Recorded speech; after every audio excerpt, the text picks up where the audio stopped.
The Life and Sad Ending of Debbie Harry. Deborah Ann Harry was born Angela Trimble on July 1st, 1945, in Miami, Florida, USA. With what had been through before, thanks to a certain chance, with a look of affection is not mild and charm grabbed her when it was known. These things helped this girl to capture a couple's heart. When she is the adopted daughter of Richard Smith Harry and his wife, Catherine. Her parents owned gift shops in New Jersey.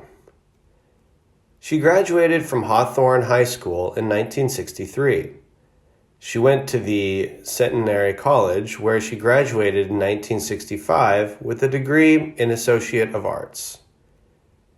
During the 1960s, she moved to New York and worked at a number of odd jobs. She had been a waitress, a dancer, a Playboy bunny, among others. Through difficult years, as well as constantly trying, her musical career began in the late 60s when she joined the folk rock group The Wind in the Willows as a backing singer. The band released one album in 1968. She joined the band The Stilettos in 1974 and performed with Elda Gentle and Amanda Jones. Guitarist Chris Stein also became a member shortly after joining. She left The Stilettos and co-founded the band Blondie with Chris Stein. The duo had also begun dating. The band became famous following their commercial success of their debut album. Sharp featured and pretty, she caught the attention of her fans with platinum blonde hair and glamorous looks. She became a sex symbol and was soon a punk icon. She became such an inherent part of Blondie that people thought it was her real name. Blondie's 1978 album, Parallel Lines, provided them with the breakthrough they needed. It peaked at number 1 in the UK and also performed well in the US.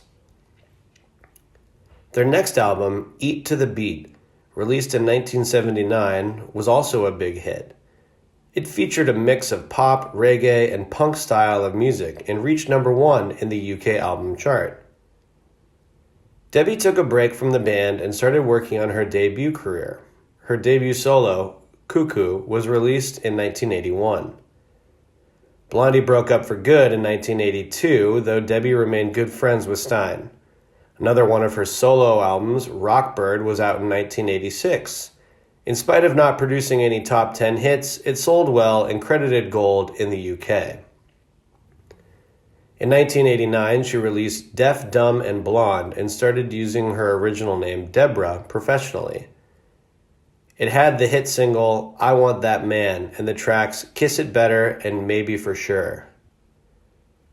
Her solo album, Deprivation, was out in 1993. One of the singles from that album, Strike Me Pink, stirred much controversy due to the disturbing name of its video, which depicted a man drowning. The album was unsuccessful. After a gap of 14 long years, she brought out her album Necessary Evil in 2007. She promoted the album on Cyndi Lauper's True Colors tour, where she performed a number of songs from the album. In addition to her singing career, she also appeared in a number of films in small roles, the most notable ones being Hairspray, Heavy, All I Want, and Elegy.